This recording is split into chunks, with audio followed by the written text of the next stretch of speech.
Passa para ela, por favor. E vocês aí?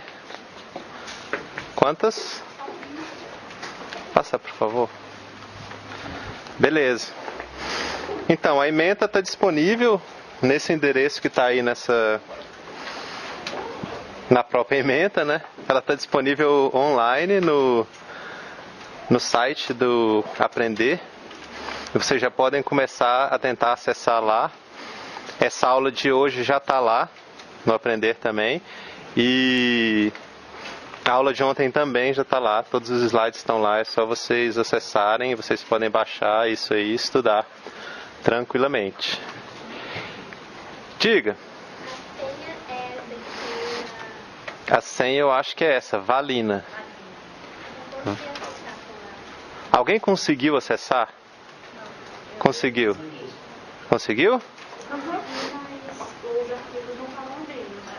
Não recebi nada. Quando você tentou? Eu tentei ontem à noite. Certo. Bom, se esse problema persistir, você me informe. Mas como elas conseguiram, a senha é essa mesmo, Valina, tudo minúsculo. É um aminoácido que a gente vai conhecer em breve. Algo mais? Tudo suave? Então, beleza. A gente vai falar hoje sobre bioenergética e termodinâmica bem suavemente. Provavelmente vocês já tiveram algum contato, pelo menos com alguma coisa da termodinâmica, nos seus estudos anteriores. E a gente vai prestar atenção em alguns aspectos que vão ser importantes no decorrer do curso. Então, a gente vai falar de energia livre, certo? Processos que são espontâneos, processos que não são espontâneos, e outras coisas relacionadas. Ao longo do curso, a gente vai estudar, sei lá, por exemplo, a via glicolítica, uma série de enzimas, ciclo de Krebs e uma série de outras coisas, e vai ser importante para a gente prestar atenção nesses aspectos termodinâmicos dessas enzimas, de como que elas atuam, por que que as coisas acontecem, em outras palavras. A termodinâmica trata disso. Bom, antes de mais nada, vou voltar aqui à bibliografia. Temos esses livros que eu já apresentei para vocês na aula passada, só que no auditório é tão pequenininho, né, o lugar onde eu projeto, aqui dá para projetar em um tamanho maior.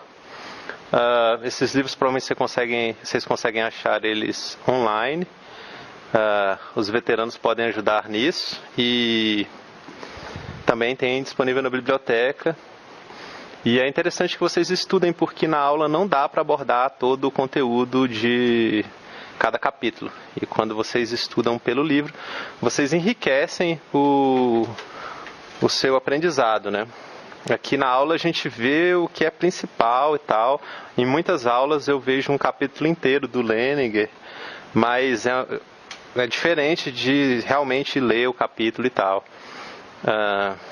Aí cada um também vai encontrar uma forma melhor para estudar. Beleza. Mais uma vez, dando ênfase aqui que a senha Valina, nesse endereço vocês vão conseguir acessar todos os slides sem problema. Deu certinho agora? Beleza. Você tem internet aqui? Eu peguei no celular. Ah, A internet não é boa. não é nada boa. Aqui, por isso que eu perguntei, pareceu um milagre você conseguir acessar isso aqui. Mas, beleza. Então vocês já sabem disso aqui, parece que não vai ter problemas. Em breve eu vou colocar um questionário lá e vocês todos têm que fazer o questionário porque vale nota e porque vocês querem aprender o que está no questionário também. Por isso que vocês estão aqui. Então, beleza. Vamos começar a aula e se vocês tiverem qualquer dúvida, tentem perguntar, pelo menos, porque isso vai ajudar vocês a esclarecer a dúvida e também ajuda os colegas. Se eu souber, eu vou responder. Bom, começando aqui com o tema da aula, que é bioenergética e termodinâmica. Então, o que seria essa bioenergética? Seria o estudo das transformações de energias nesses sistemas biológicos. Só que não é simplesmente um estudo, é um estudo quantitativo. Isso significa que você está conseguindo quantificar o que está acontecendo. Você não está apenas analisando de um ponto de vista qualitativo. Por exemplo, inventar um exemplo aqui. Sempre invento exemplos em aula e muitas vezes eles são infelizes. Mas, por exemplo, beber cerveja deixa bêbado. Aí, isso é uma coisa qualitativa. Você bebe cerveja, deixa bêbado. Mas quanto de cerveja que você tem que beber para ficar bêbado? Isso já seria uma coisa mais quantitativa. Você já estaria melhor quantificando aquilo. Um exemplo que a gente vai ver na aula é, por exemplo, determinado processo é espontâneo. Por exemplo, a hidrólise do ATP é um processo que acontece de forma espontânea. Mas quão espontâneo que é isso? Então, para responder essa pergunta, a gente vai ter que utilizar a bioenergética, que vai estar quantificando essas transformações de energia nos sistemas biológicos.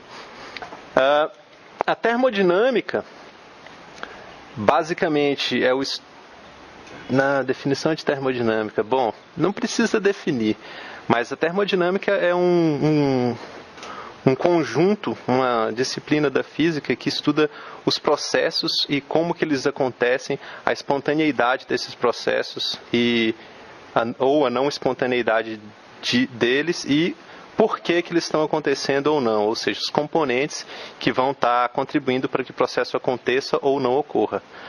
A gente vai ver mais para frente que eu estou falando aqui de entalpia e entropia principalmente. E essas moléculas vão apresentar um certo conteúdo de energia que pode ser utilizada para realizar trabalho, em alguns casos. Nesse caso, a gente vai chamar essa energia de energia livre. Então, a energia livre, que é essa aqui, ela é a energia que está disponível para realizar trabalho em um sistema biológico. A energia livre vai ser negativa se o sistema, se ela estiver realmente livre para realizar esse trabalho, né? Bom, no caso, a termodinâmica é um conjunto de leis e de regras e, na verdade, são princípios da natureza que ocorrem e que, obviamente, se aplicam à bioquímica. Eles se aplicam a tudo, na verdade. Todo mundo é obrigado a seguir as leis da termodinâmica. As leis da termodinâmica falam a respeito de uma série de coisas que acontecem no nosso universo. E o universo é desse jeito justamente porque essas leis existem e são como são. Quais que são essas leis? Bom, temos uma série de leis. Tem a primeira lei, a segunda lei, a terceira lei e tem a lei zero. O primeiro cara que estudou essas leis, aliás, ele nem chegou a estudar essas leis, mas ele propôs uma coisa que está bem parecido com a primeira lei, foi o Lavoisier. Esse cara é um cara bem famoso, se não me engano ele morreu enforcado. Ele falou uma coisa que vocês já devem ter ouvido, que na natureza nada se cria, nada se destrói, tudo se transforma. Isso é uma forma de você falar a primeira lei da termodinâmica. E ele foi um grande estudioso e ele começou estudando a respiração e chegou a, de certa forma, mostrar que essa respiração que nós e outros seres fazemos nada mais é do que a oxidação desses átomos de carbono e também o hidrogênio. E foi dessa forma, utilizando esses princípios, que começou o estudo da termodinâmica. Aqui tem uma piadinha do pai contando para o filho sobre os fatos da vida. Existem poucos fatos, realmente fatos, na vida. Sempre a gente fala que uma história tem dois pontos de vista e tal. Mas a segunda lei da termodinâmica é realmente uma coisa mais fatual. A gente vai conversar disso agora. Aqui estão as três leis. A primeira lei, ela diz que o calor é energia e que em um determinado sistema, inclusive, por exemplo, o universo, a energia se mantém constante. Então, basicamente, a gente está falando aqui que o universo tem a mesma quantidade de energia desde sempre e que não tem como diminuir nem aumentar a energia do universo. O universo, em outras palavras, tem a massa constante. A massa do universo é constante, ela não muda em função do tempo. Isso significa que uma barra de ouro não pode aparecer aqui agora, a não ser que ela suma em outro lugar, mas isso não acontece. Então, é uma lei bem clara. A gente sabe que é bem fácil de visualizar ela. As coisas não desaparecem. Significa que quando alguém faz um truque de mágica e alguém some, aquilo é um truque. Aquela pessoa não sumiu, ela foi para algum lugar do universo. Provavelmente tem um alçapão ou alguma coisa onde essa pessoa foi, para onde ela foi, e daí fica parecendo que ela sumiu. Por exemplo, quando você faz algum tipo de reação e alguma coisa desaparece ou alguma coisa aparece, por exemplo, apareceu uma fumaça. A fumaça não surgiu do nada, a fumaça veio de algum lugar. Os átomos que compõem aquela fumaça são resultados de algum tipo de transformação que deu origem à fumaça, que é basicamente o que o Lavoisier falava. Então, vamos ler aqui. O calor é energia, em todas as mudanças, reações, a energia do universo se mantém constante, a energia pode mudar de forma ou ser transportada, mas nunca criada ou destruída. É o que eu disse. Então, essas são todas leis, que significa que não temos opção, ninguém tem opção, isso sempre vai ter que acontecer. Uma implicação dessa lei aqui é que, por exemplo, a gente nunca vai existir o que eles chamam de moto contínuo, uma máquina capaz de trabalhar indefinidamente, realizar trabalho indefinidamente, porque isso teria que estar gerando energia e, portanto, isso é impossível. A segunda lei da termodinâmica, ela fala sobre um conceito que provavelmente vocês já ouviram falar, mas não sei se está bem definido para vocês, que é o conceito de entropia. Ela diz que a entropia em qualquer sistema fechado quase sempre aumenta. Esse quase aí é porque existem algumas exceções, mas em geral a gente pode praticamente dizer que para um sistema no mundo real a entropia sempre vai estar aumentando. E que os sistemas fechados tendem espontaneamente ao equilíbrio térmico. Que o equilíbrio térmico é uma outra forma de falar sobre o aumento da entropia. O que seria essa entropia? Essa entropia é uma medida do grau de desordem das coisas. Cada coisa é um conceito difícil, porque eu posso dar dezenas de exemplos, mas não... Cada sistema tem um tipo de entropia diferente, entendeu? Tem vários jeitos de você observar a entropia. Por exemplo, se eu tiver um saquinho cheio de bolinhas de gude aqui, e daí eu jogo as bolinhas de gude no chão. Na forma do saquinho, elas estão todas juntas. Isso é organizado, certo? Se elas caem no chão, elas se separam. Isso é bagunçado. Então a entropia aumenta nesse processo. Se, por exemplo, eu tenho um cubo de gelo aqui, ele vai derretendo. O cubo de gelo ele é uma coisa organizada.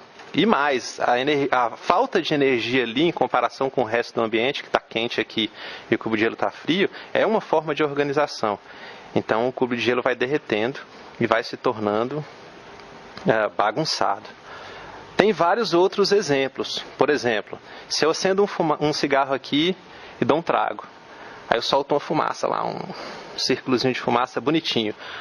Aquilo ali, quem está no fundo da sala, na hora que eu acendi o cigarro, não sente o cheiro do cigarro. Depois de um tempo ele sente. Por quê? Porque as moléculas de fumaça, né, as moléculas que compõem a fumaça, se difundem através do ar e chegam até lá. Por que elas fazem isso? Porque elas tendem a ficar no estado mais bagunçado possível. Uma fumaça que você consegue ver é um estado organizado. Se ela estiver dissolvida, diluída aqui em toda essa sala, é um estado muito mais bagunçado. Então, em geral, você vai ver que quando as coisas estiverem espalhadas, elas vão estar mais bagunçadas.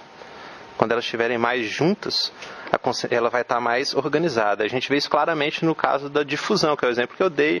Ele está relacionado com a concentração. Quando você tem uma alta concentração de algo, aquilo está organizado. Por quê? Está tudo concentrado aqui, em um determinado ponto.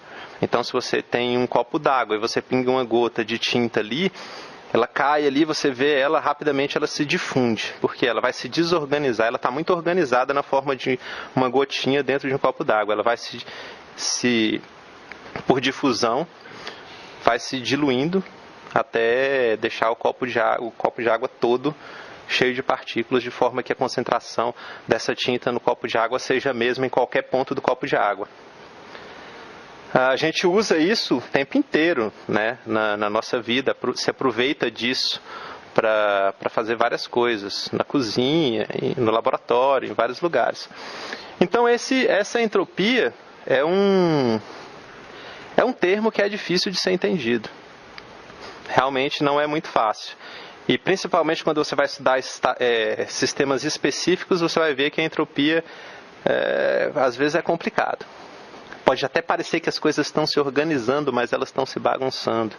É meio estranho. Fale. A tendência é se bagunçar sempre. Se você quer manter as coisas organizadas, você vai ter que gastar energia. Entendeu? Então, se o seu quarto... É incrível, você arruma o quarto, aí ele fica arrumado. Aí daqui a pouco você vai lá 2 dias depois, tá mó bagunça. Aí você, mas por quê? Você nunca tem quarto bagunçado, vai lá 2 dias depois, ele tá todo arrumado. Para você arrumar ele, você vai ter que gastar energia.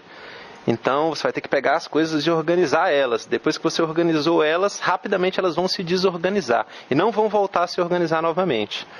Espontaneamente. Alguém vai ter que ir, gastar energia, realizar trabalho para poder organizar isso aí. E se você estiver organizando, alguém pode perguntar, mas então quando eu pego o meu quarto e organizo ele, eu diminuo a entropia do quarto. Sim, macroscopicamente você diminuiu a entropia do quarto, certo? Você define o que é ordem e você organiza, beleza. Só que o problema é que você bagunçou a entropia do sistema. Para fazer isso, você suou, você se esquentou, você esquentou as moléculas de ar, você bagunçou as moléculas de ar. É que normalmente a gente não fica preocupado, para de bagunçar as moléculas de ar aí.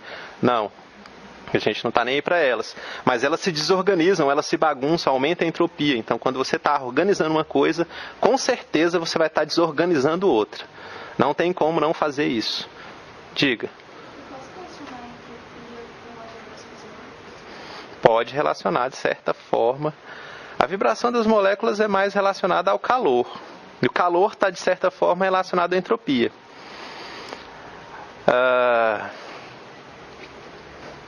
Estou pensando numa resposta menos errada. Eu diria que sim. Que, de certa forma, quando as moléculas apresentam uma maior temperatura, a entropia delas é maior. A terceira lei da termodinâmica, ela vai estar falando sobre isso. Ela fala o contrário do que você está falando. Ela fala que a variação de entropia para qualquer substância pura em equilíbrio termodinâmico tende a zero. A variação da entropia, não é a entropia. A variação da entropia, então a mudança de entropia. Quando ela tende a zero, na medida em que a temperatura se aproxima do zero absoluto, que seria o 0 Kelvin. Esse zero absoluto é um estado teórico. Hoje em dia, em alguns laboratórios para pequenos conjuntos de átomos, sei lá, 1000 átomos ou menos, você consegue chegar numa temperatura de 0,00001 Kelvin, uma temperatura muito fria. Mas apenas poucos átomos, esses átomos têm que ter características particulares, eles têm que se comportar como bósons. E nesse caso eles não estão obedecendo necessariamente o princípio da exclusão de Pauli, que diz que 2 coisas não podem ocupar o mesmo lugar no espaço ao mesmo tempo. E daí esses átomos eles ocupam o mesmo lugar no espaço ao mesmo tempo, e eles ficam frios e ocupando estados quânticos bem definidos. E nesse caso, a entropia deles é bem baixa. Por quê? Porque a entropia está relacionada a quantas possibilidades de estados, quantos estados alguma coisa pode ter. Então, se tem uma coisa que pode ocupar muitos estados, por exemplo, minhas mãos aqui, elas podem ficar em várias conformações. Ela pode ficar aqui, em vários lugares diferentes. Tem coisa que não pode. Tipo, algumas coisas, por exemplo, esse ponto em relação a esse, basicamente ele não muda. Mesmo que eu mexa isso aqui, eles estão numa distância definida. Eles não estão mudando porque eles são rígidos. Então eles têm uma conformação meio que definida aqui. Talvez esse não seja um bom exemplo. Mas enfim, quanto mais estados algo tem, maior a possibilidade de... Melhor jeito de falar isso aqui. Quanto mais estados algo tem, mais difícil vai ser você deixar aquilo em um estado único definido. Então, se a minha mão tem vários estados, vai ser difícil eu deixar ela em um só. A tendência vai ser ela ficar bem bagunçada, se distribuindo entre todos esses estados. Certo? Isso maximizaria a entropia. Tem coisas que não têm muitos estados, e daí essas coisas, elas não podem variar muito a entropia delas, porque elas têm um limitado número de estados que elas podem ocupar. Bom, essas leis todas, vocês podem perguntar se vocês tiverem mais dúvidas sobre a entropia, porque a entropia é difícil de entender. E ela se aplica a outras coisas, a várias outras coisas. E, felizmente, ao longo do curso, a gente vai abordar esse assunto melhor em casos específicos. Por exemplo, no caso da água, no caso de alguns aminoácidos e tal, a gente vai entender, no caso dos lipídios, a gente vai entender um pouco melhor isso. E não vai ser um conceito tão genérico como o que eu estou dizendo aqui. Bom, isso aqui, todas essas são as leis da termodinâmica.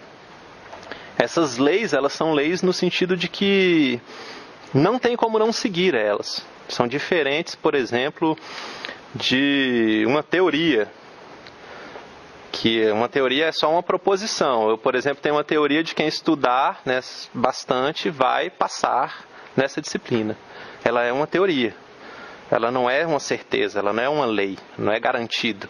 Alguém pode estudar bastante, saber toda a matéria de cor e morrer um dia antes. Aí, por exemplo, não vai passar na matéria. Mas esse foi um exemplo ruim, espero que não aconteça. Mas é só para deixar claro que pode acontecer. É diferente de uma lei. A lei não, a lei ela sempre vai garantidamente acontecer. Então, teorias são diferentes. Hipóteses são ainda apenas uma proposição, ao contrário das teorias, que seria uma proposição que tem mais embasamento, digamos assim. Enfim, as teorias elas podem estar totalmente erradas. Por exemplo, vou dar um exemplo aqui. Foi publicado um artigo na Physics Review Letters, que é provavelmente uma das revistas de física mais conceituadas, que dizia isso aqui, ó, que uma nova origem para o universo foi proposta. Um artigo científico propondo, com base nos dados que existem e tudo mais, que pode ser que o Big Bang nunca existiu. Vocês conhecem o Big Bang. É uma teoria que propõe que o universo surgiu em um momento definido no passado, e naquele momento também surgiu, o tempo se iniciou naquele momento. Então, e naquele momento o universo estava condensado em um único ponto, uma singularidade bem menor do que o tamanho de um elétron, e de lá para cá o tempo foi se expandindo junto com o espaço, certo? Consequentemente, o universo foi esfriando e estamos aqui hoje, bilhões de anos depois, devido a isso. Isso é uma teoria que tem várias consequências bem interessantes. Por exemplo, fica difícil de, falando sobre o Big Bang, perguntar o que veio antes do Big Bang. Porque, não faz sentido, sendo que o próprio tempo surgiu no Big Bang. Então, quando você usa o conceito de antes e depois, você está utilizando o tempo. Então, ali você pode ir só até ali, por exemplo. Isso já deixa uma série de pessoas pensando sobre uma série de coisas. Mas, enfim, o que eu queria falar é que existem outras teorias além do Big Bang. Pode ser que o Big Bang não seja a teoria correta. Pode ser, não sei. Essa aqui, por exemplo, ela ajuda a explicar duas coisas que o Big Bang não explica. Certo? De acordo com ela, com essa teoria aqui, que ela explica vários dos aspectos que o Big Bang explica, mas não chega a explicar.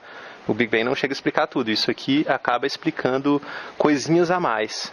E, lógico, as teorias estão aí para serem desprovadas, estão aí para serem contrariadas. A coisa que um cientista mais gosta no mundo é que apareça um experimento que pode provar que a teoria dele está errada. Porque se aparecer um experimento que pode provar que a teoria dele está errada, o experimento pode provar que também a teoria está certa, até aquele ponto, né? Então a gente tem, por exemplo, teorias de Einstein que muito depois que ele propôs essas teorias, elas fizeram experimentos que falaram assim, de acordo com Einstein vai acontecer determinada coisa. Se a teoria dele estiver certa, o resultado desse experimento vai ser X. E daí eles fazem um experimento e veem que o resultado realmente é X. Aí fala, tá corroborando com a teoria do cara. Então pode ser que é indício de que a teoria dele é uma teoria que a gente chama de robusta. Uma teoria que sobrevive a testes. Você faz testes. Mesmo assim, ela não se tornou uma lei. Ela ainda é teoria, certo? Enfim, só para contextualizar vocês qual que seria a força de uma lei. A força de uma lei é muito grande, certo? Então a gente está falando de coisas que não tem como a gente desobedecer as leis da termodinâmica e provavelmente se a gente desobedecesse, se tivesse como a gente morreria, porque a gente vive devido a elas.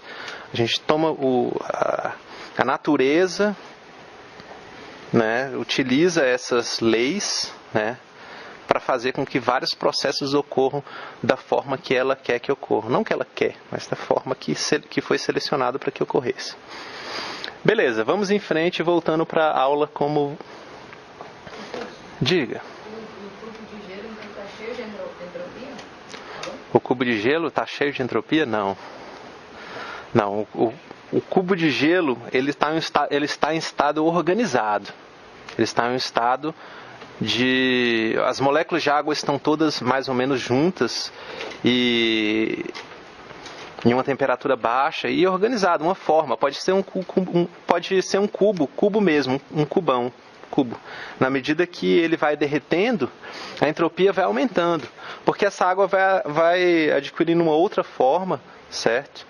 E não está tão organizada quanto estava antes. No cubo de gelo, se você pegar uma molécula que está em cima, por exemplo, ela não tem como ir para baixo. Ela está parada lá no gelo, certo? A molécula de água está aqui em cima, ela fica aqui em cima. Se você pega essa mesma água e deixa ela no estado líquido, essa molécula ela pode passear por todo... Ela tem muito mais estados. E quando você tem mais estados, você tem uma maior chance de estar bagunçado, certo? Bom, tem uma galera que está copiando tudo, mas os slides estão disponíveis, então vocês conseguem fazer o download disso aí facilmente, certo? É só entrar no site lá, e daí se vocês quiserem, vocês podem baixar lá de boa. Basicamente, eu espero que vocês já tenham ouvido falar nisso aqui, pelo menos ouvido falar.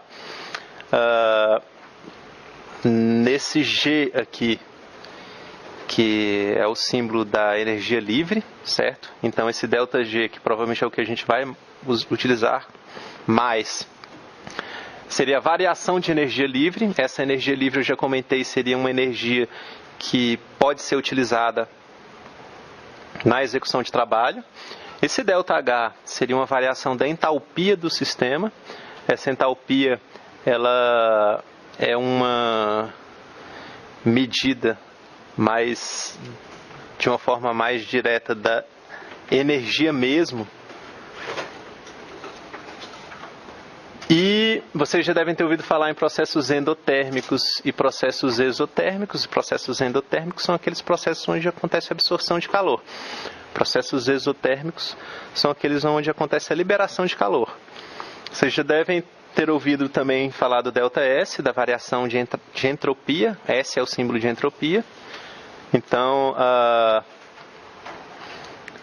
essa é a variação de entropia, a entropia final de um processo menos a entropia inicial. Existem processos onde a variação de entropia, ou seja, existem processos dentro de determinado sistema aonde a variação de entropia é negativa, ou seja, a entropia é reduzida, mas é reduzida para determinados componentes do sistema, não para o sistema todo.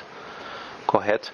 Usualmente, em um processo espontâneo, a variação de entalpia vai ser negativa, indicando que o sistema está liberando calor, se for um processo espontâneo, e a variação de entropia vai ser positiva, certo? Nós teremos essa equação aqui, que a variação de energia livre vai ser igual à variação de entalpia menos T, que é a temperatura, a variação de entropia. Então, quanto mais negativo esse valor de ΔG for, mais espontâneo é um processo. Então, processos espontâneos, processos que acontecem naturalmente, processos que a gente não tem que dar energia para eles acontecerem, ou processos que simplesmente ocorrem, eles são processos que apresentam variação de energia livre negativa. E isso depende de dois termos, da variação de entalpia e da variação de entropia. Sempre que a gente tiver uma reação nessa forma aqui, no caso aqui, talvez fosse bom dar um exemplo, mas seria, por exemplo, 3 moléculas de oxigênio mais não sei quantas moléculas. Então, o Azinho seria o 3, o Azão seria o A maiúsculo, o oxigênio, mais aí B seria um número, indicando o número de moléculas com o qual o oxigênio vai reagir, e B seria outro reagente. Beleza, a gente tem como escrever uma equação dessa aqui, com setinha para os dois lados, indicando que existe um equilíbrio. Nesse equilíbrio, esse equilíbrio ele tem associado a ele uma constante de equilíbrio, que seria escrito na forma desse K é Q aqui. Existem outras formas de chamar essa constante, outros nomes para ela. E ela seria apresentada dessa forma aqui. Então, o que é essa equação e isso aqui estão dizendo para a gente? Estão dizendo que no equilíbrio, quando a reação cessar, certo? Ou não cessar, mas quando a variação das concentrações de cada um dos reagentes for constante, quando parar de uma coisa se transformar na outra, a gente vai ter que, se você dividir a concentração de cada um desses componentes aqui, dos produtos, a multiplicação delas, cada um deles elevado a esse coeficiente, que é o número de moléculas que participa, dividido pela mesma coisa dos reagentes, você vai ter uma constante de equilíbrio. Essa constante de equilíbrio, ela vai dizer para a gente em que sentido, se no final, quando as coisas entrarem em equilíbrio, se vai ter mais gente ou mais moléculas de um lado ou do outro da equação. Se você vai ter mais moléculas de produtos formados ou mais moléculas de reagente. No caso aqui, se você quiser chamar esses caras de reagente, esses de produto. Alguém aqui nunca viu essa equação aqui? De ΔG igual a ΔH menos T ΔS? Vocês nunca viram antes? Na física, em local algum. Beleza. Bom, não é problema. Não é problema, a gente está aqui para estudar. Essa equação é muito importante e a gente vai o tempo inteiro estar falando dela ao longo do curso. Principalmente porque a gente vai ver uma série de processos que são espontâneos e alguns processos que não são espontâneos também.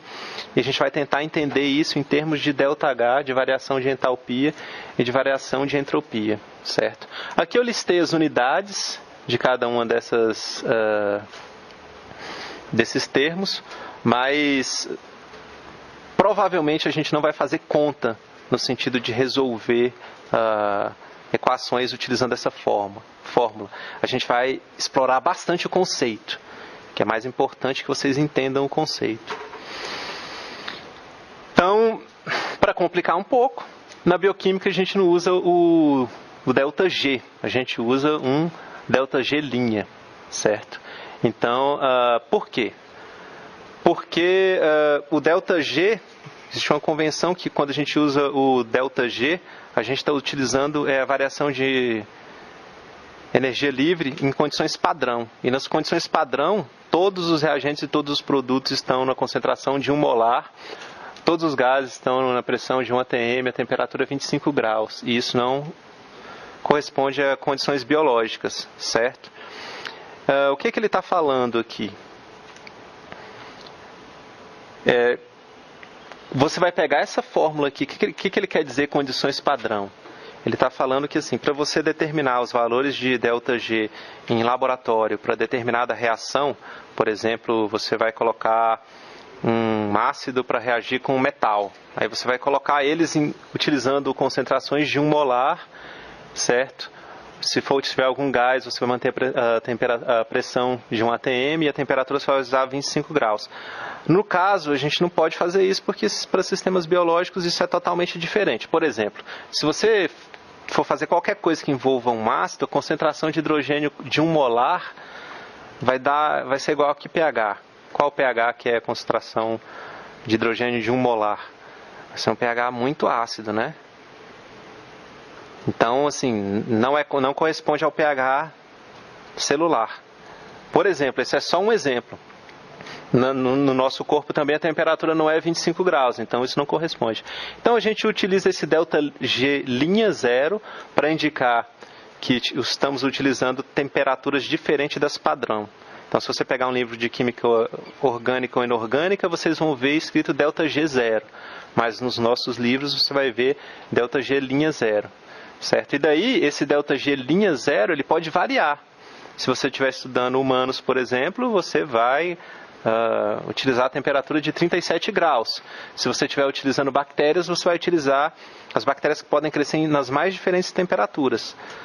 Tipo, por exemplo, no meu laboratório eu cresço bactérias a 16 graus. Então você pode colocar um ΔG'0 onde a temperatura seja 16 graus sem problema. Certo? E daí a gente vai estar sabendo disso, isso tudo vai ter indicado. Existe uma relação entre essa constante de equilíbrio aqui e o valor de ΔG, da variação de ΔG. E essa relação seria essa aqui. O valor de ΔG, no caso ΔG'0, vai ser igual a menos RT ln de KD, aonde R seria aquela constante dos gases, T seria a temperatura no qual o processo ocorre, e o KD seria essa constante aqui. Na verdade, eu acho que o KD é o inverso dessa constante aqui. Isso é só para relacionar o equilíbrio com a variação de energia livre para determinado processo. Então, o que a gente pode falar sobre esse ΔG e esse KD? Bom, já disse, spoiler, você tem uma relação entre o valor de ΔG e o valor dessa constante. Essa constante aqui, então, é o Ka, que é o inverso do KD. Então, seria o valor inverso disso aqui. Eu já falei também que você pode obter o valor dessa constante aqui a partir das concentrações dos reagentes e produtos no equilíbrio. Então você deixa determinada reação proceder até o equilíbrio, e daí você mede a concentração dos reagentes e dos produtos, e daí você vai ter uma estimativa do valor de KD. E a gente pode ver esse valor de KD como um indicativo da tendência dessa reação de atingir o equilíbrio. Se você tiver um valor de KD que for um valor muito pequeno, certo? Um valor tipo de 0,0000001 molar, a unidade do KD é o molar. Você vai ter um processo que acontece com uma espontaneidade bem alta, certo? E se você tiver um valor elevado de KD, um valor com menos zeros, digamos assim, você vai ter um processo que não acontece tão espontaneamente assim, certo? O que mais que eu tenho para falar sobre isso aí? Quando você estiver no equilíbrio, certo? A reação não vai estar procedendo em nenhum dos dois lados. Então, no equilíbrio, ou seja, se você começar no equilíbrio e depois de um momento tentar medir de novo, as concentrações não vão ter mudado, porque você está no equilíbrio. Então a variação de energia livre então vai ser zero, certo? Então assim, normalmente os sistemas biológicos estão distantes do equilíbrio, certo? A gente precisa pegar a energia do lado de fora dos nossos corpos para conseguir manter essa distância do equilíbrio, porque a tendência é entrar no equilíbrio, e o equilíbrio seria a morte, onde você não estaria mais acontecendo as reações. A história é a seguinte: os seres vivos, eles trabalham longe do equilíbrio, eles não ficam longe do equilíbrio termodinâmico, né? Não é longe do equilíbrio psicomental, espiritual. É longe do equilíbrio termodinâmico, de forma que assim, se você estiver precisando fazer alguma coisa, você realizar determinada tarefa, você vai ter energia livre para poder efetivar o trabalho, certo? Se você estiver no equilíbrio, a energia livre, o sistema inteiro no equilíbrio, digamos assim, a energia livre, a variação de energia livre não vai existir, então você não vai conseguir realizar trabalho. Dizem, mudando de assunto, mais relacionado, mais viajando, por exemplo, um dos finais, de acordo com o Big Bang, um dos finais prováveis do universo seria a morte pela entropia, assim chamado, onde você não vai ter variação de temperatura em lugar nenhum, porque a temperatura se espalha. Hoje em dia, claramente, existe variação de temperatura, né, no universo. Existe lugar onde está mais frio que lugar onde está mais quente, certo? Só que se a gente esperar um tempo suficiente, como tudo tende a entrar em equilíbrio térmico, tudo que está em contato um com o outro tende a entrar em equilíbrio térmico, se a gente esperar tempo suficiente, bilhões e bilhões e bilhões de anos, vai possivelmente chegar um momento em que a temperatura vai estar quase uniforme, certo? Se chega esse momento, não existe diferença de temperatura. Sem existir diferença de temperatura, fica difícil de realizar trabalho, certo? Então, não tem como existir ser vivo. Bom, divagações à parte. Eu estou insistindo novamente nessa fórmula aqui, certo? Que foi o Gibbs, foi um grande cientista que deduziu essa fórmula. E aqui tem um exemplo de como que a gente usaria essa equação aqui. Basicamente, você tem um CH4, que seria esse cara aqui. Então, teria 1 aqui e o A seria a concentração de CH4, mais 2 CO2, aí esse Bzinho seria um 2 e esse Bzão seria a concentração de oxigênio, vai ser igual a CO2 e daí 1 CO2, né? Então o Czinho seria 1 e o Czão, C maiúsculo, seria a concentração de CO2, mais D, que seria 2, porque temos duas moléculas de água como produto, e o Dzão, que seria a água, a concentração de água. Então, se você substitui tudo isso aqui, você consegue montar essa equação aqui para essa reação. Essa reação talvez não tenha sido um exemplo muito feliz, porque provavelmente não vai ser uma reação reversível. Mas eu estou tentando explicar para vocês o conceito aqui desses números e dessas letras, certo? Beleza. Ao longo do curso, a gente vai debater mais sobre entalpia e entropia e vocês vão certamente entender melhor esse conceito. Aqui eu tenho uma tabela que mostra a variação de energia livre em função do valor daquele K, que é a constante de equilíbrio, né? Mas eu prefiro utilizar 1 sobre K, que é a constante de dissociação no equilíbrio, que é o KD, que a gente vai ver isso melhor também. Existem várias relações entre esse KD e o ΔG. A principal delas seria essa aqui, né, onde a gente consegue encontrar o valor de ΔG, o valor de variação de energia livre, em função do valor da constante de equilíbrio. E aí a gente tem aqui que o processo vai ser espontâneo, ou seja, o processo acontece, certo? Ou o processo está em equilíbrio, se for o ΔG igual a zero, ou o processo acontece na ordem reversa, ou não acontece, ou não é espontâneo quando o ΔG é positivo. Tem uma coisa que eu esqueci de falar sobre o ΔG antes da gente continuar, sobre tudo isso aqui. Essa variação de energia, essa espontaneidade, ela não nos diz nada sobre a cinética da reação, certo? Então existem coisas que são muito espontâneas, mas que não acontecem, porque existe uma barreira de energia para que esses processos ocorram. Então, mesmo que eu fale para vocês assim, a variação de energia livre para esse processo aqui é muito negativa, não significa que o processo vai acontecer, certo?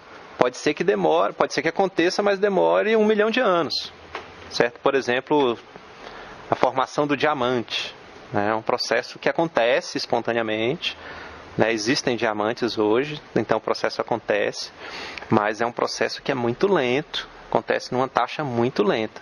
Existem vários outros exemplos, né, que a gente poderia dar, onde processos são espontâneos, mas demoram a acontecer.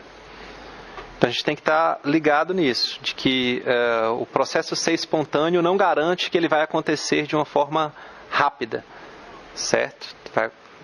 Pode ser que demore para ele acontecer. Bom, temos aqui os valores de variação de energia livre em duas unidades diferentes, eles significam a mesma coisa, a única coisa é que um está em kilojoules por mol, o outro está em quilocalorias por mol, dá no mesmo, para várias transformações, para várias reações. Então, lembra que eu mencionei o anidrido na aula passada? Então, essa hidrólise do anidrido aqui, em duas moléculas de acetato, apresenta uma variação de energia livre extremamente negativa. Se a gente for pegar alguma coisa mais próxima da bioquímica, por exemplo, a gente pode falar que a transformação de uma glicose 1-fosfato numa glicose 6-fosfato também apresenta uma variação de energia livre negativa. Não significa que vai acontecer, certo? Não significa, é negativo, então acontece aí. Não. As coisas são estáveis. Existem barreiras de energia para que isso aconteça, certo? Senão, assim, toda a glicose 1-fosfato do meu corpo se transformaria instantaneamente em glicose 6-fosfato. E aí, como assim? Não pode. Não é assim. Os processos são espontâneos, mas existe uma coisa cinética, uma barreira cinética. A gente vai entender o porquê dessa barreira. Então temos uma lista aqui de várias coisas que acontecem, todas elas, exceto essa aqui do fumarato, apresentam a variação de energia livre negativa, então são processos que realmente ocorrem espontaneamente. A gente vai entender melhor isso aí. Como que a gente faz para acelerar essas reações? Como eu disse, as coisas podem demorar tempo, mesmo que a variação de energia livre seja negativa, mesmo que seja muito negativa. Como que a gente faz para tentar, de certa forma, acelerar a velocidade das reações? Bom, uma opção é aumentar a temperatura, certo? Frequentemente funciona, mas não para todas as reações, mas para muitas funciona.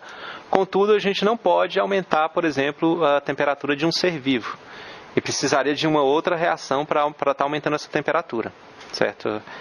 Eu, por exemplo, tenho que me manter a 37 graus, apesar do clima do Brasil dizer o contrário, mas os seres humanos têm que manter uma determinada temperatura. Então não é viável mexer muito na temperatura. É uma coisa que gasta muita energia também. A outra opção seria aumentar as concentrações dos reagentes. Aí você precisaria de mais reagentes e também não vai ser favorável. Como assim? Isso aqui, como assim aumentar a concentração dos reagentes? A gente está vendo aqui, vamos voltar, que existe um equilíbrio. Então, se a gente aumentar muito a concentração de determinada coisa, o equilíbrio é forçado em outro lado, devido a essa equação aqui, certo? Tem uma constante de equilíbrio, mas se você aumentar muito a concentração de alguma coisa, você vai estar deslocando o equilíbrio no sentido de que aquela coisa se transforme na outra, de que as coisas saiam de reagentes para produtos, por exemplo. Qual que seria a outra opção? Além de aumentar a temperatura e aumentar a concentração dos reagentes. Mudar a reação ao acoplar outra reação mais favorável.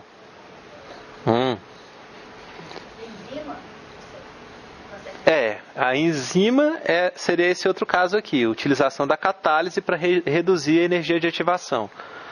Aí a gente já estou entrando em vários termos que eu não defini com vocês. O que seria essa energia de ativação?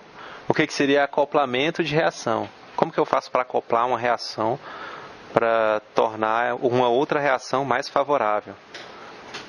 A gente vai ver isso e vai entender o que significa isso. De qualquer forma, essas duas coisas, o uso da catálise e o acoplamento de reação, são utilizados por todos os seres vivos, certo? Então, não tem ser vivo que eu conheça que não realize catálise. Vamos ver como que isso funciona. Começando, vamos falar desse aqui. Mudar uma reação ao acoplar uma outra reação mais favorável. Para acontecer isso, tem um princípio da termodinâmica que diz que as variações de reações acopladas, a variação de energia livre de processos que estão acoplados, certo? Você pode somar eles. E daí o que acontece? Como que a gente faz isso? Se você tiver um intermediário comum e as reações estiverem acopladas, você pode realizar uma soma desse jeito. Por exemplo, aqui temos aquela mesma disposição que temos aqui.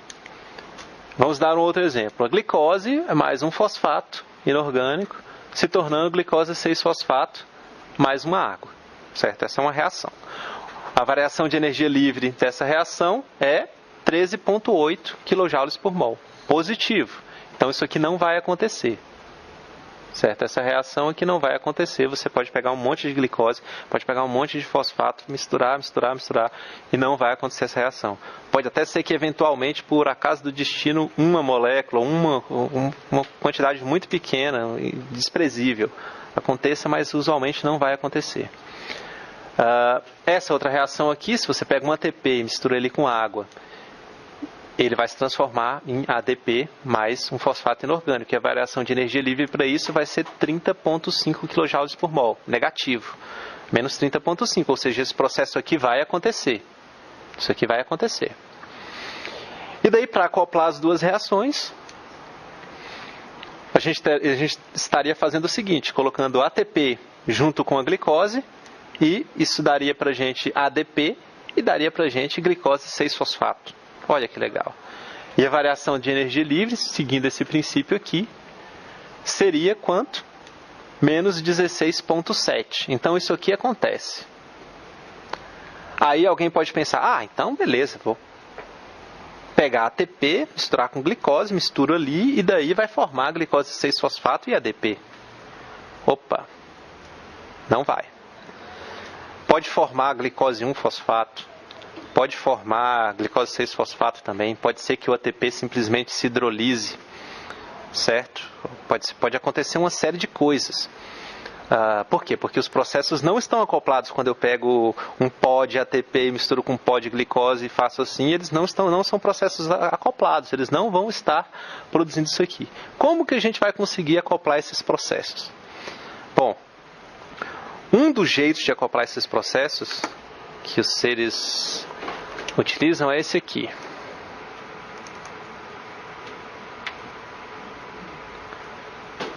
Temos aqui uma molécula de glicose. Olha como que ela é bonitinha. Aqui, a gente vê que essa molécula de glicose não está sozinha. Ela está ligada em uma proteína. Dá uma olhada no tamanho da proteína. A proteína é bem grande, vocês conseguem observar claramente algumas hélices, fitas. Isso a gente vai estudar tudo. Certo? Vai estudar como essas hélices se formam, por que existem essas estruturas, por que existem fitas, e estudar as proteínas em geral. E principalmente a gente vai entender por que essa molécula de glicose está ligada aqui nessa proteína. Vocês estão vendo esses pontinhos amarelos? Esses pontinhos amarelos representam ligações de hidrogênio. Provavelmente a maior parte deles devem representar ligações de hidrogênio, e essas ligações de hidrogênio, a formação delas é muito favorável do ponto de vista entálpico. Quando acontece a formação de uma ligação de hidrogênio dessa, acontece a liberação de energia. E essa liberação de energia está associada a um valor negativo de ΔH. Ou seja, ΔH é entalpia, variação de entalpia, e isso vai ser negativo quando você tem formação de ligações, como por exemplo ligações de hidrogênio.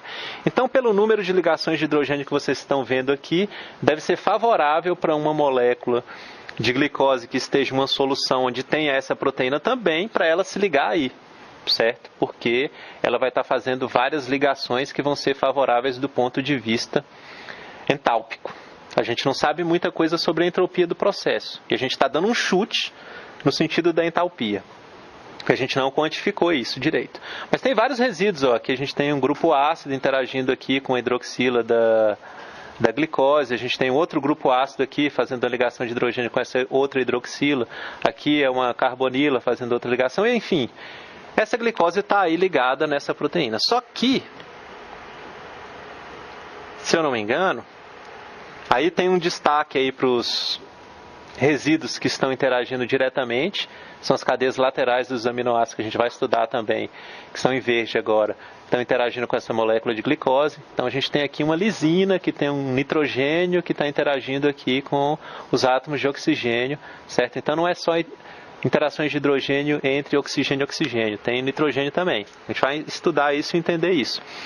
E isso tudo não está sozinho. Essa é uma molécula de ADP, certo? Não é um ATP, é uma ADP. Para ser um ATP, precisaríamos de ter mais um fosfato nessa posição aqui. E essa molécula de ATP aqui, ela está ligada em uma proteína também, certo? Você está vendo também várias ligações de hidrogênio, então a ligação dessa molécula de ADP deve ser bem favorável nessa proteína. E tudo isso está acontecendo na mesma proteína em que está ligada a glicose, certo? Então a gente tem a glicose aqui, o ADP aqui, e essa proteína é uma proteína que a gente vai estudar bastante. Ela se chama hexoquinase. Ela catalisa justamente a reação que a gente estava vendo anteriormente aqui, certo? A hexoquinase é a proteína que catalisa essa reação. Você falou que se eu só juntar essas duas coisas, eu não vou ter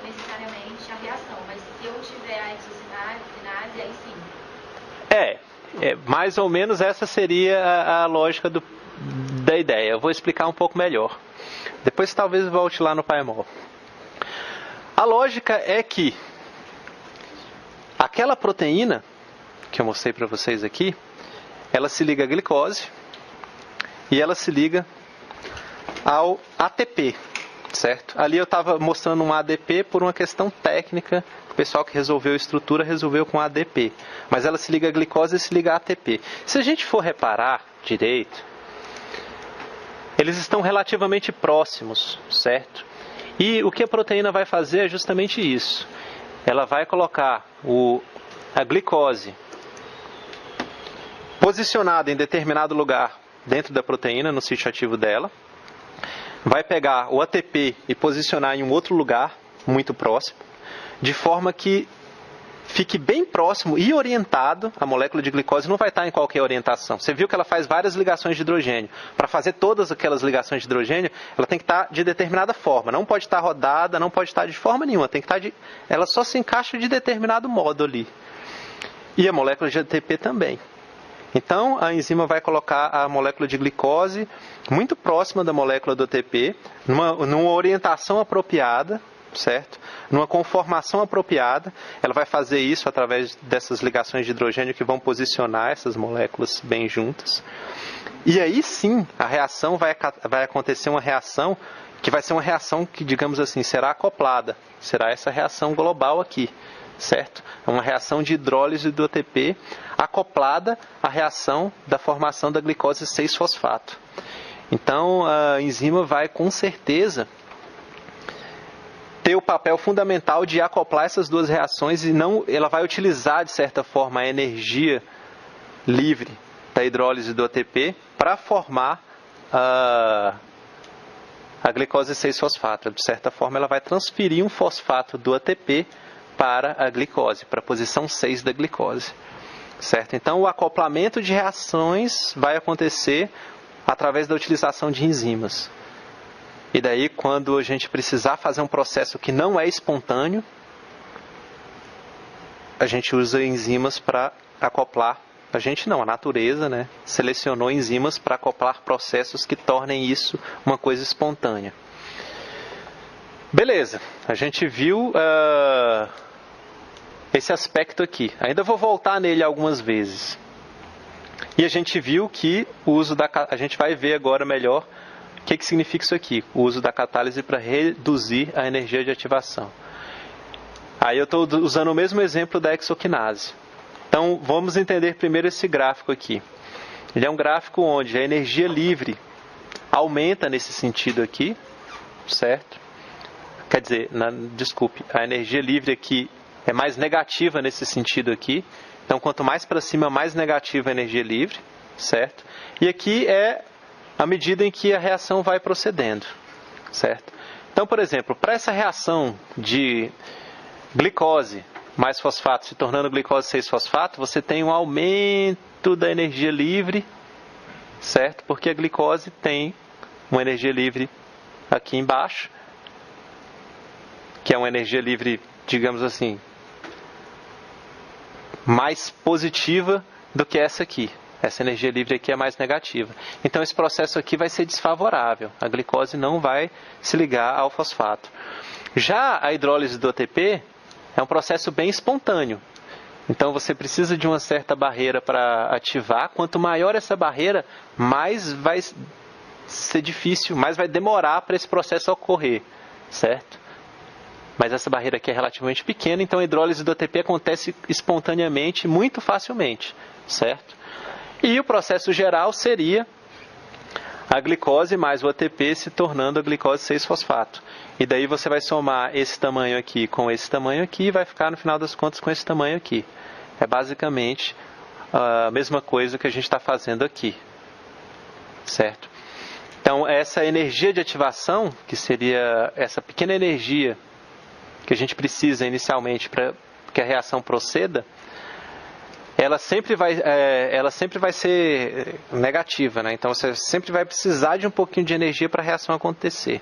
Senão a reação acontece muito rápido. E a enzima, a hexoquinase, ela vai simplesmente fazer isso aqui, acoplar as duas reações. Se você não utilizar a hexoquinase, misturar tudo isso aqui, não vai acontecer isso. A hexoquinase, a utilização de enzimas tem várias vantagens. Para começar, você tem só um produto feito. Você não tem a possibilidade de fazer vários produtos diferentes. Existe glicose fosforilada, ou seja, com grupo fosfato, em várias posições diferentes. Não é só na posição 6 que existe. Tem nas outras posições também. Só que a hexoquinase bota sempre na posição 6. Todas as vezes. Você pode explicar de novo? Gráfico, desde o outro vídeo. Beleza. Aqui. Nesse sentido aqui, é o sentido que a reação procede. Então, por exemplo, aqui seria o início da reação. Certo? Nesse sentido aqui, você vai ter que a energia livre vai ser mais negativa. Certo? Quanto mais para cima, mais negativa. Então, você tem uma energia livre, você tem a glicose. Para fazer a glicose 6-fosfato, não é favorável. Por quê? Porque começa, sei lá, num valor de 6, sei lá, menos 6, e termina no menos, sei lá, 26. Então não é favorável isso, certo? É um processo que não vai acontecer. A variação de energia livre aqui não vai rolar. Nessa equação 2 aqui, a reação 2, o ATP sendo hidrolisado e formando ADP mais fosfato, é um processo que vai acontecer. Todos os processos vão apresentar uma energia de ativação, que é essa pequena energia aqui necessária para que a reação proceda, certo? E depois que procedeu, você está partindo de um valor pro ATP aqui, um valor de energia livre bem negativa que o ATP tem, e depois essa energia livre vai ser liberada e você vai ter um produto com menos energia livre, né? Que vai ser o ADP. Bem, para a reação 3, o que a gente está fazendo é somar isso aqui com isso aqui. Somar a variação de energia dos dois processos. Então, essa variação de energia livre aqui é positiva, é 13,8 kJ por mol. Essa equação aqui corresponde a essa aqui. E essa aqui é negativa. E você soma as duas e a equação global, se for acoplada por uma enzima, vai apresentar a variação de energia livre negativa e, portanto, vai acontecer, certo? Porque vai ser favorável, vai ser espontâneo que aconteça. As enzimas ainda têm a vantagem de fazer com que as reações aconteçam de uma forma muito mais rápida, certo? Porque elas conseguem se ligar aos substratos com uma extrema afinidade e orientar eles em posições que favorecem muito com que a reação proceda. Seria tipo, por exemplo, vou inventar um exemplo de novo, hein?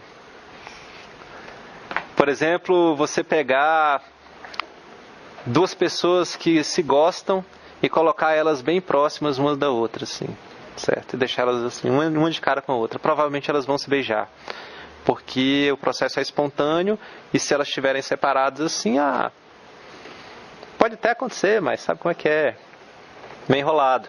Mas se você aproxima, na medida que você aproxima as pessoas e deixa elas de cara uma com a outra bem próximo, você está favorecendo que aquela reação aconteça. As enzimas fazem isso. Elas colocam as ligações que vão reagir tudo certinho, bem próximo um do outro, de forma que a reação possa proceder de uma forma mais rápida, certo? Isso ajuda na catálise da reação. Entendeu agora aqui? Beleza. Essa aqui é a molécula do ATP, certo? O que eu tinha mostrado para vocês ali no PyMol era só um ADP, por motivos técnicos, mas o ATP pode ser representado dessa forma. Você teria a adenina aqui, a ribose é um açúcar, e depois você tem 3 grupos fosfato, certo? Essa ligação aqui entre os grupos fosfato, ela é uma ligação do tipo que eu falei na aula passada, uma ligação fosfodiéster. É uma ligação, quer dizer, é um anidrido, né, fosfórico. Ela é uma ligação que, quando é clivada, ela libera bastante energia. Quando a gente fala da hidrólise do ATP, a gente está falando dessa ligação aqui ser clivada. É extremamente espontâneo esse processo. Não estou dizendo que é rápido, estou dizendo só que é espontâneo, que tem variação de energia livre negativa. Essa aqui também. O ADP também tem bastante energia livre. O ADP seria só essa parte aqui.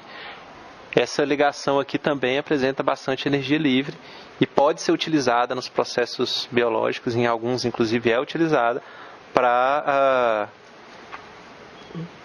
utilizam essa energia livre através da acoplar essa reação a uma ou outra para acontecer um determinado processo. A gente vai tentar entender por que isso é tão espontâneo, por que o ATP apresenta uma variação de energia livre tão negativa assim, certo? Um esquema da hidrólise do ATP, né? Você parte de uma molécula de água atacando aqui o grupo fosfato, você parte aqui do ATP, a carga geral do ATP é menos 4, então o ATP é menos 4, e no final das contas você vai ter o quê? Você vai ter duas coisas, um grupo fosfato e um ADP, que seria esse cara aqui. E por que a variação da energia livre para esse processo é tão negativa? Tem vários processos que contribuem para esse valor ser negativo. E eles estão presentes em várias outras reações. Então é interessante ter essa noção. Primeiro eu vou comentar novamente o que essas setinhas significam. Essas setinhas azuis aqui, elas estão indicando o movimento dos pares de elétrons, certo? Nos compostos, à medida que a reação procede. Então aqui é uma molécula de água, toda molécula de água tem dois pares de elétrons livres. E um deles aqui está fazendo um ataque aqui no fosfato, no fósforo do fosfato, no átomo de fósforo. Isso indica que vai ocorrer a formação de uma ligação entre esse átomo de oxigênio e o átomo de fósforo, certo? Por quê? Porque o par de elétrons vai fazer uma ligação com o átomo de fósforo. É o que essa setinha está indicando. Essa setinha aqui, partindo da ligação para o átomo de oxigênio, está indicando que essa ligação vai ser quebrada e os dois elétrons que estão ali na ligação covalente, a ligação covalente é um compartilhamento de dois elétrons entre dois átomos, certo?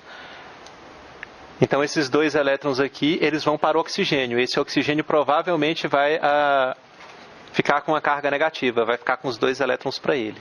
Então essa ligação vai se quebrar e vai se formar uma outra ligação entre esse oxigênio e esse fósforo aqui. E basicamente o que a gente observa é que justamente isso aqui acontece a formação desse fosfato aqui, porque esse oxigênio aqui está ligado ao fósforo, conforme eu disse. Só que o que acontece?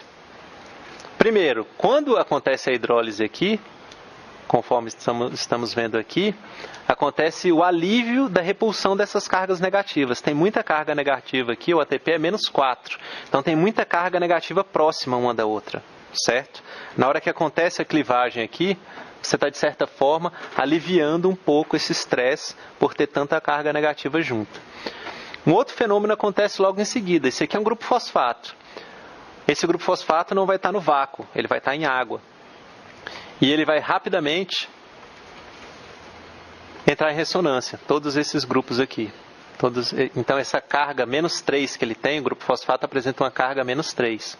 Ela vai ficar distribuída entre esses átomos de oxigênio, ao invés de ficar concentrada só em um único átomo. Isso é chamado de ressonância. À medida que você tem elétrons que estão distribuídos, eles não estão pontualmente em um único átomo. Eles estão distribuídos entre todos esses átomos e os átomos em conjunto vão ter uma carga menos 3. E esse hidrogênio aqui vai dissociar e vai ficar H, certo? Um outro processo que vai acontecer vai ser a ionização desse hidrogênio aqui, agora na molécula de ADP. O ADP menos 2, você vai ter um valor de pKa que vai favorecer com que esse hidrogênio aqui dissocie. E o ADP-2 vai deixar de ser ADP-2 e vai se tornar ADP-3 com um hidrogênio. São três processos, três fenômenos que estão ajudando a que essa reação proceda de forma tão negativa. Além, é claro, da energia intrínseca dessa ligação, dessa clivagem da ligação, que tem uma energia relacionada a isso, você vai ter, então, o alívio, né, dessa repulsão de cargas que existe na molécula do ATP. Você vai ter, então, essa ressonância que vai estabilizar o íon fosfato que foi produzido. E você vai ter a ionização desse hidrogênio aqui, que vai dar origem a um ADP-3. Esse processo aqui tem uma coisa que eu não disse, mas que é muito importante nessa última parte, que é o seguinte: o produto da reação, teoricamente, seria esse ADP aqui. E na medida que acontece uma ionização, você tem a formação de uma outra molécula. Então o produto de reação, ele sai da reação. Ele não está mais lá. Então a concentração desse produto vai ser muito baixa, porque na prática ele não existe. O que existe é esse outro produto aqui, diferente. Então é como se você estivesse retirando o produto da reação. Na medida que o produto está em baixa concentração, a tendência é que os reagentes reajam, né, para formar mais produto. Faz sentido, né? Bom, isso aqui é para o caso da hidrólise do ATP, que apresenta uma variação de energia livre de menos 30,5 kJ por mol. Dá para ver isso para outras moléculas também. Por exemplo, essa ligação de uma acetilcoenzima A, que é aquela molécula que eu mostrei na aula passada para vocês, mostrei no Paimol e tudo mais, ela também apresenta uma grande variação de energia livre.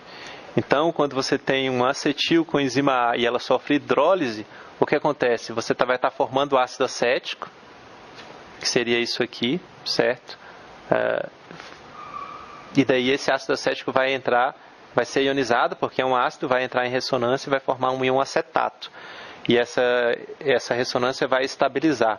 Então, vai acontecer um fenômeno parecido com o que acontece com a ATP. Essa reação aqui a gente vai ver várias vezes. Todas as reações a gente vai ver várias vezes. Eu escolhi exemplos que a gente vai ver ao longo do curso muito. Essa acetilcoenzima A é muito importante, o ATP também. Então existe esse fenômeno de ressonância aqui que vai estabilizar isso aí e vai contribuir para essa variação de energia livre ser tão negativa. Que outros exemplos a gente tem? A gente tem o exemplo do bifosfoglicerato, que apresenta mais energia livre que o ATP, inclusive. Esse 1,3-bifosfoglicerato, ele é uma molécula que apresenta 2 grupos fosfato, ele apresenta muita energia livre, tanto que ele é utilizado você utiliza... Aliás, eu, todos nós utilizamos esse composto aqui para transferir um grupo fosfato para uma molécula de ADP, formando ATP a partir desse produto. Sempre que você tiver um grupo fosfato, sempre não, mas frequentemente quando você tem um grupo fosfato e um composto que tem uma energia livre muito negativa, você pode transferir esse grupo fosfato para um outro composto que tem menos energia livre, certo?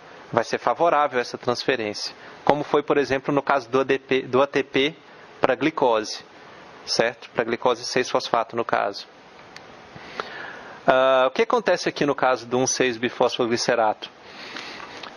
Você vai ter que a hidrólise dele vai dar origem a um ácido, e esse ácido vai ionizar e vai acontecer a ressonância. Esse produto aqui vai sair de reação, ele não vai existir, ele vai existir por um tempo muito pequeno, porque logo em seguida ele vai sofrer ionização, e tanto essa ressonância quanto a remoção do produto de reação vai contribuir para que essa energia livre seja tão negativa assim, certo? Então, diga. Nas duas últimas reações eu entendi que eles ionizavam que eram ácidos, mas na hidrólise do ATP, por que ionizou e liberou água mais? Porque o ADP menos 3, eu acho que não apenas ele é mais solúvel, mas ele é mais estável, da mesma forma. É porque assim, você não talvez consiga ver isso aqui como sendo um tipo estranho de ácido. É um fosfato, mas ele é um fosfato usualmente... Olha o que aconteceu aqui. Isso aqui ionizou esse hidrogênio, certo? Meio que ionizou, ficou distribuída essa carga aqui. Uma coisa similar vai acontecer aqui, certo? O ATP é um ácido também? Não é um ácido porque a definição de ácido requer outras coisas, né? Mas é diferente. Mas tem propriedades semelhantes. Então o valor de pKa para essa dissociação aqui vai ser um valor que vai... Com certeza isso vai acontecer, certo? Provavelmente vai ser um valor bem baixo. Então, isso aqui é só tentando ilustrar algumas coisas que estão relacionadas à química que contribuem para a variação de energia livre, ser negativa em determinados casos.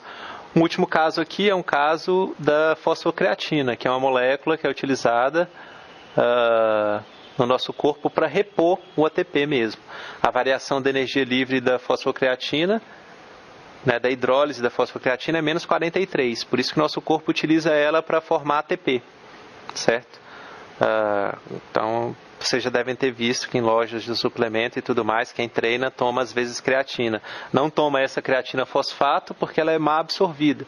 Você toma uma creatina monoidrato, essa creatina monoidrato você toma ela é absorvida bem pelo estômago, bem absorvida, e daí vai para o sangue, vai para os músculos, entra dentro dos músculos e leva água junto com ela, por isso que o músculo dá uma certa inchada, digamos assim. E dentro do músculo você usa ATP para transformar ela em fosfocreatina. Mas você faz isso quando você está de boa, de repouso. Aí você constrói bastante fosfocreatina dentro do seu músculo, e essa fosfocreatina precisa de bastante água para ser hidratada, então o músculo ganha um certo volume a mais. E depois, quando você estiver malhando, fazendo várias repetições lá, estiver cansado, seu ATP estiver em baixa, essa fosfocreatina vai transferir um grupo fosfato aqui para o ATP. Obviamente que não vai ser assim, ATP, vou transferir aqui. Não, existe uma enzima que acopla o processo todo para ficar tudo bonitinho.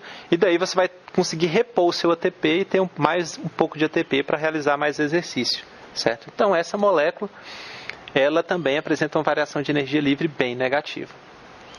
E aqui a gente tem um sumário, né, onde nesse eixo aqui a gente tem a variação de energia livre, quanto mais para cima, mais negativa. Então a gente tem o fosfenol piruvato com conteúdo de energia livre muito alto, depois o 1,3-bisfosfoglicerato aqui também apresenta uma variação de energia livre bem negativa, e o ATP está bem aqui, que significa que todas essas moléculas aqui é a fosfocreatina, todas essas moléculas podem ser utilizadas, você pode utilizar uma enzima para acoplar a reação de transferência do grupo fosfato de qualquer uma dessas moléculas para o ADP, formando um ATP, porque elas têm uma variação de energia livre, porque a variação de energia livre delas é bem menor, bem mais negativa, certo? E depois você pode transferir esse fosfato para uma glicose, formando glicose 6-fosfato, ou para um glicerol fosfato aqui, certo? Então, é um jeito de você ver isso aí. Então, existem compostos no nosso organismo que apresentam variação de energia livre. Esses compostos apresentam variação de energia livre mais negativa do que a variação de energia livre da hidrólise do fosfato gama do ATP. Ok. Beleza. Isso aí deve ter ficado mais ou menos claro, espero. Mas a gente também vai ver isso em algumas aulas para frente, provavelmente na semana que vem. Esse slide é só para ilustrar que, assim como existe o ATP, existem outros desses, digamos assim, nucleotídeos que podem ser trifosforilados. Existe o GTP, que em vez de ter adenina vai ter guanina. Então, basicamente, existe o UDP, UTP, que seria no caso com uracila, certo? Enfim, vários desses nucleotídeos podem ser trifosforilados. Então, a gente tem uma enzima que faz isso, faz a transferência do grupo fosfato de um ATP para, por exemplo, um GDP, formando um GTP, e assim por diante. Então, você tem uma enzima que transfere grupos fosfatos de um nucleosídeo para o outro, certo? Deixa eu ver uma coisa aqui. Não. Beleza, então, ao longo do curso a gente vai ver vários nucleotídeos trifosforilados, assim como o ATP, outros. Aqui eu quero mostrar para vocês uma molécula que a gente vai ver também em outros pontos do curso, que seria uma molécula de NAD+, essa molécula grandona aqui, certo? Obviamente vocês não precisam ficar decorando fórmulas estruturais e preocupados com a carga, onde está a carga mais aqui do NAD+, e tudo mais. É interessante que vocês entendam principalmente os conceitos que eu estou tentando transmitir, porque a gente vai utilizar esses conceitos em outras aulas. Mas essa molécula aqui é uma molécula que é chamada de transportadora de elétrons. Por que isso acontece? Porque você pode colocar 2 elétrons e um hidrogênio aqui. Lembra que eu falei que uma ligação covalente é o compartilhamento de 2 elétrons entre 2 átomos? Então, você pega essa molécula aqui, dá para ela 2 elétrons e mais um hidrogênio, e você coloca isso tudo aqui. Quer dizer, um hidrogênio não, foi mal, desculpa, um próton. H+, é só um próton, não é um hidrogênio. É diferente. O átomo de hidrogênio tem os elétrons dele. O próton não, é só o próton, é o H+, certo? Então você pega 2 elétrons e um H+, e daí você coloca os dois aqui. E essa molécula aqui, né, não é só desse tamanho, aqui tem o R que seria o resto tudo. Essa molécula aqui, com outro hidrogênio nessa posição aqui, ela vai estar transportando 2 elétrons. Em qualquer momento, não vou dizer qualquer momento, mas em determinados momentos, esse hidrogênio pode sair como H+, e sobraram 2 elétrons. E daí você usa esses elétrons da forma que você quiser. Quando chegar esse momento, certamente que vai ser um momento onde essa molécula vai estar dentro de um sítio ativo de determinada enzima que vai estar pegando esses elétrons, utilizando esses elétrons para fazer algo bem específico, certo? Então essa é uma molécula de NAD+, e quando ela está ligada a um hidrogênio e carregando 2 elétrons, ela é chamada de NADH, certo? Provavelmente esse NADH ele vai ser utilizado em uma série de processos que a gente vai estudar. Eu só não entendi porque são 2 prótons. Então, Só tem... na verdade, essa figura não é muito didática. Porque o que vai acontecer é que ele colocou aqui 2 prótons, mas é isso aqui mais H. Então, o que ele está querendo dizer, está vendo aqui o mais H? Então, ele está querendo dizer que seria isso aqui ou isso aqui. Ele está querendo dizer que o hidrogênio pode entrar aqui para fora do plano ou aqui para dentro do plano, certo? Mas tem que ser mais H, Não, é H+. Na verdade, o ideal seria que tivesse apagado esse 2 aqui. Se apagasse esse 2 aqui, tudo ficaria certo. Porque ele está querendo... O que ele quer... Perdão, não vai um H para a molécula e o outro sobra, fica... justamente. Meio. Aí um vai para a molécula e o outro fica sobrando, fica mais... É isso que eu falei. Para que coloca 2H? Eu também não entendi. Em outros anos essa mesma dúvida surgiu. Na verdade, eu já tive essa dúvida. E daí eu fiquei, mas como assim 2H? Aí que eu vim entender. Ele está falando que isso aqui pode ser formado mais H, ou isso aqui mais H também. Entendeu? Porque os 2 elétrons vão só para ligação covalente com a... Os 2 elétrons vão para cá. Essa ligação, por isso que ele transporta elétrons, porque ele pega um próton que não tem elétrons, mais 2 elétrons e liga tudo ali. E daí em algum momento esse próton vai lá, ele aumenta o pH um pouquinho, ele é um próton, ele se dissocia, aumenta o pH e sobraram 2 elétrons que você pode utilizar. Por isso que é chamada transportadora de elétrons. Aqui a gente tem uma outra molécula que também pode ser utilizada para transportar elétrons, também na verdade são 2. Uma é pequenininha assim e a outra é grandona. Quer dizer, uma é pequenininha assim e a outra é grandona. Elas podem transferir elétrons, só que dessa vez elas transferem de forma diferente, certo? O FAD, você pode ter o FADH e o FADH2, que é uma forma onde em cada uma das formas você está transferindo só um elétron. É um pouco diferente do NADH. Bom, saindo disso, eu queria só apresentar essas moléculas para vocês porque a gente vai usar elas e é melhor que vocês tenham a mínima noção do que eu estou falando quando eu comentar sobre elas. Vamos voltar aqui às coisas metabólicas. Então existem 5 principais classes de reações. Né? Essas reações seriam reações que utilizam radicais livres, reações onde ocorre transferência entre grupos, reações em que você quebra ou forma ligações de carbono, reações de oxidorredução e rearranjo entre grupos dentro de uma molécula, certo? Esses são os principais tipos de reações. E essas vias metabólicas, que seriam uma série de reações com determinado propósito, elas podem ser utilizadas para obter energia. Então você pode, por exemplo, fazer o que a gente faz, que é oxidar compostos. A gente come um pão, esse pão ele apresenta carboidratos. Os carboidratos, apesar de serem moléculas que apresentam carbono ligado ao oxigênio, esses carbonos não estão totalmente oxidados e a gente oxida eles de forma a gerar CO2, que é uma forma muito oxidada do carbono, né? Cada carbono está ligado em 2 oxigênios. No caso da glicose, cada carbono não está ligado em 2 oxigênios, está ligado com uma simples ligação em um oxigênio apenas. Então você pode oxidar ainda mais os carbonos da glicose e obter energia. Certo? Está aqui, oxidar os compostos ricos em energia obtidos a partir do ambiente. E também você pode obter através da energia solar, né? As plantas fazem isso e provavelmente devem existir outros processos também.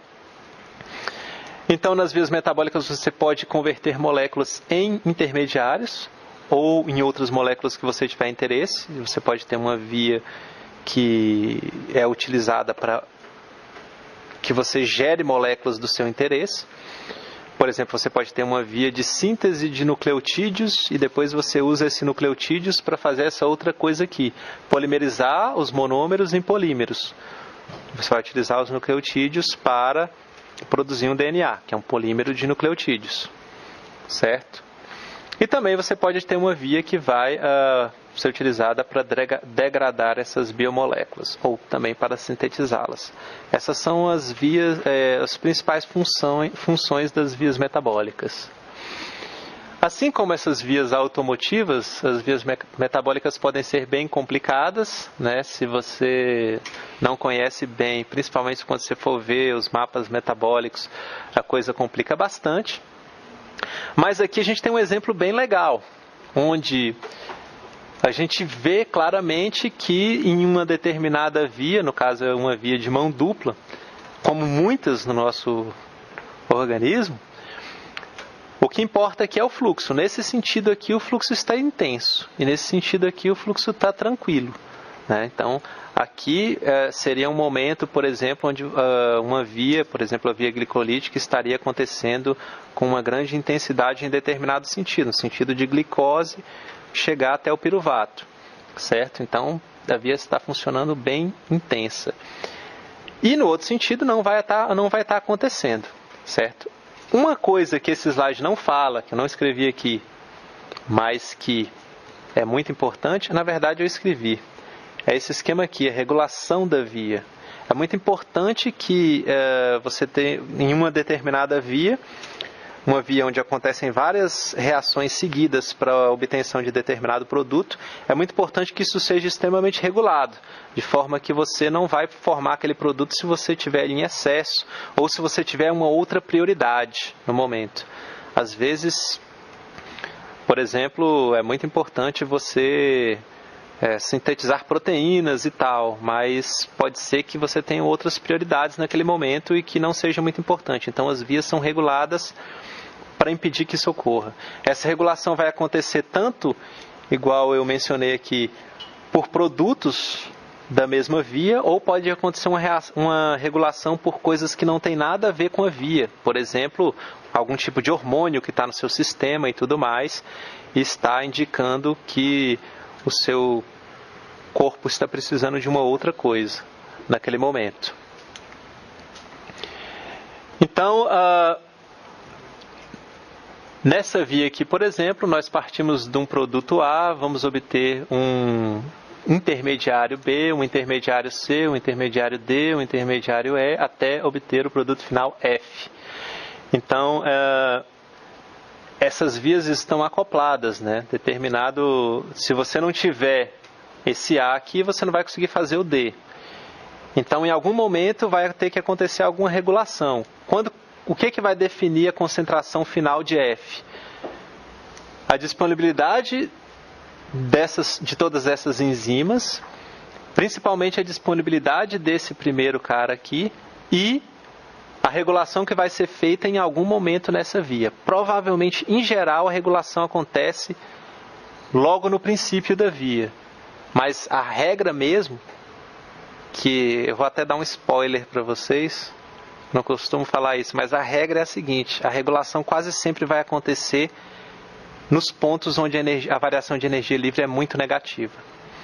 Então, se você pegar uma via qualquer, você nem conhece, nunca estudou, via glicolítica, aí você vê lá, primeira reação, hexoquinase, ΔG, não sei quanto, segunda reação, aí você vai vendo os valores de ΔG. Alguém pergunta assim, onde que essa via é regulada? Aí você provavelmente pode chutar que vai ser, ou muito provavelmente vai ser, nas etapas que apresentam uma variação de energia livre muito negativa. Então a regulação vai ser feita nesses pontos, frequentemente. Bom, essas vias metabólicas elas vão ser utilizadas para produzir energia ou moléculas desejadas, que podem ser tanto intermediários quanto produtos finais. E essas vias de transdução de sinais são vias que transformam um tipo de sinal em outro, como acontece nos neurônios. São vias utilizadas para transmissão de informação. Aqui a gente tem um exemplo de regulação de via. Então, uma via similar àquela anterior, no caso, é uma via da síntese da isoleucina partindo da treonina, são 2 aminoácidos, certo? E essa via é regulada da seguinte forma: a concentração de isoleucina vai inibir essa enzima aqui. Então, provavelmente, essa enzima 1, ela tem um sítio alostérico, um sítio diferente do sítio ativo, aonde a isoleucina se liga e a enzima se torna bem menos produtiva, se torna uma enzima mais fraca, ela catalisa essa reação de A para B com uma velocidade muito menor, com uma taxa muito menor, certo? Isso seria um exemplo de regulação negativa. Existem também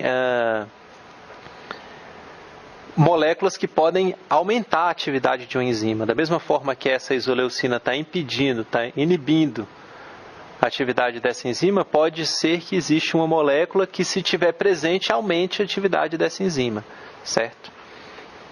A gente vai ver alguns exemplos nas aulas. Bom, vocês que fazem nutrição já devem ter ouvido falar de catabolismo e anabolismo bastante, né? Pessoal, principalmente o pessoal que treina, o pessoal que treina em academia, tem a intenção de estar a maior parte do tempo fazendo anabolismo, que seria construindo moléculas mais complexas a partir de moléculas mais simples, certo? E, eles frequentemente vão falar também do balanço nitrogenado positivo, porque eles estão falando do anabolismo proteico especificamente. Então eles estão falando que eles querem estar sintetizando proteínas, mais especificamente proteínas do músculo, né? Porque o pessoal está malhando com interesses estéticos, certo? De ficar com um físico mais apresentável. Depende do referencial. Mas, enfim, o anabolismo seria, então, você está sintetizando moléculas complexas, ao contrário, o catabolismo seria você estar degradando determinadas moléculas e gerando produtos com menor energia. Então, para você fazer tanto o anabolismo quanto o catabolismo, você vai ter que ter uma série de jogadores aqui no meio de campo, que são essas moléculas. Obviamente, para fazer o anabolismo, você vai precisar de moléculas com muita energia, que você está querendo construir. Para isso, você tem que utilizar energia. ATP, o NADH, NADPH, o FADH2. Aí alguém fala uma coisa que eu não falei, uma pergunta que eu não falei até agora, e que não vou falar também. Mas poderia alguém fazer essa pergunta: mas professor, o NADH tem energia? Você falou agora que a energia vai vir do ATP, do NADH. O NADH tem energia? Existe uma variação de energia livre relacionada aí, diretamente ele não tem energia, mas ele tem uma outra coisa que é utilizada, que é o poder redutor dele, certo? Essa capacidade de doar esses elétrons, ela é muito utilizada para fazer um anabolismo, certo? Por exemplo, se você quiser fazer um lipídio, você vai ter que ter NADPH, certo? Você vai utilizar esses elétrons aí para sintetizar os seus lipídios, que você tem interesse. Ao contrário, se você estiver fazendo catabolismo, você vai estar frequentemente gerando ATP. O catabolismo no sentido de... não no catabolismo de proteínas, né? Você não vai gerar ATP literalmente, mas o catabolismo no sentido metabólico. Se você estiver num estado onde você está precisando de gerar energia, por exemplo, o catabolismo do glicogênio. Você vai pegar a glicose que está armazenada na forma de glicogênio, você está em falta de glicose porque você está com fome, quase 6 da tarde, numa aula dessa aqui, e daí você vai estar consumindo glicogênio para gerar energia através da via glicolítica, utilizando a glicose que veio do glicogênio para gerar energia. Então, nesse caso aqui, seria um exemplo de catabolismo. Bom, existem vias que são lineares, como, por exemplo, o que eu acabei de mencionar, né, a glicose se tornando piruvato na via glicolítica, e antes disso o glicogênio sendo clivado e dando origem à glicose. Existem vias circulares, como por exemplo o ciclo de Krebs, é um exemplo. E existem outras vias que são mais ramificadas, certo? Por exemplo, no caso aqui a gente está falando da síntese de ácidos graxos a partir da acetilcoenzima A, mas existem outras possibilidades, entendeu? Em muitos casos, você tem uma ramificação na via. A via não é tão linear quanto parece aqui, certo? Existem certas ramificações, só que tem algumas vias que são bem estabelecidas e funcionam principalmente em determinado sentido, como por exemplo a via glicolítica. E existem outras vias que apresentam várias ramificações, entendeu? Tipo, o destino de uma molécula de colesterol pode ser vários, tem várias possibilidades.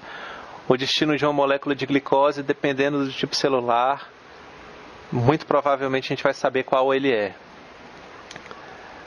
Aqui a gente tem o mapa metabólico, certo? É porque não dá para ler nada, mas tipo assim... E também eu acho que ele não está completo. Mas esse aqui seria o mapa metabólico e a gente vai estudar nesse curso, basicamente, partindo da glicose, que se não me engano é aqui, certo? A gente vai estudar essa parte aqui, até chegar aqui, o ciclo de Krebs. Aqui é a cadeia transportadora de elétrons. Então a gente vai ver principalmente isso aqui e um pouquinho daqui, se não me engano vai ser a síntese de lipídios, degradação de aminoácidos também, eu nem sei onde que está aqui, mas é bastante complicado, parece com aquela via, aquelas vias automotivas que eu mostrei para vocês, certo? E daí a gente vai comentar mais sobre vias e como representar elas em outras aulas mais para frente. Beleza? Bom, eu acho que é isso por hoje.